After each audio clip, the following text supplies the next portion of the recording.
वासियांचा आणि त्यासाठी ऍक्शन घेणं गरजेचं होतं. तुम्ही बघितलं असेल की गेल्या आठवड्याभरापासून अतिक्रमणची मोहीम अतिशय जोरदार चालू आहे. हा माझा प्रभाग आहे आणि इथे जर अशा चुकीच्या पद्धतीने वर्षानुवर्ष चालत असेल तर त्याच्यावरती घाला घालणं गरजेचं होतं.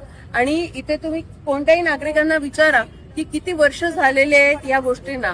लोकप्रतिनिधी म्हणून 4 वर्ष नाही आहेत म्हणून सर्रास कोरोना काळात दिलेली जी मुभा आहे, आपण एखाद्याला हात दिला तर खांद्यासकट उपटायचा नसतो अशी म्हण आहे. आणि अशा पद्धतीने जे काही झालं ते अतिशय चुकीचं आहे आणि नागरिकांना ही व्यवस्था अजिबात मान्य नव्हती. त्याकरता ही मोहीम आज राबवली. व्यवसाय करताना काही गोष्टी स्वतः शिस्त पाळली पाहिजे. इथे शिस्त कोणीच पाळत नव्हतं. इथे बाहेर सुद्धा हेच लोक गाड्या लावायचे आणि मध्ये हे करायचे.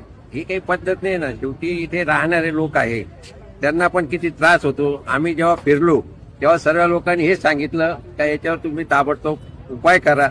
आणि आमचं कर्तव्य आहे नागरिकांना जे पाहिजे. आणि आपल्याला ते दिसतं डोळ्यांनी का बुवा हे कसं हे करतात ते. इथे मी परवाच्या दिवशी इथे मी जॉगिंगला येतो, इथे गाडी लावली तर मला सुद्धा या लोकांनी सांगितलं हो कशाला इथे गाडी लावली. मी म्हटलो सॉरी. हे काय माहिती तर माझ्यासारख्याला जर असं असेल तर बाकीच्या लोकांना कसं असू शकतं. तर याची सुद्धा व्यवहार त्यांचा व्यवसाय करायचा ना याच्याबद्दल आपलं काही चांगली गोष्ट त्यासाठीच आपण सुविधा केलेली आहे ना. तर ही गोष्ट त्यांनी स्वतः पाळायला पाहिजे. इथे त्यांच्या स्वतःच्या गाड्या तुम्ही त्याच्यापूर्वी पण पाहिलं असेल इथे सगळ्या महिला त्यांच्या गाड्या लागतात. हे चांगलं नाही ना.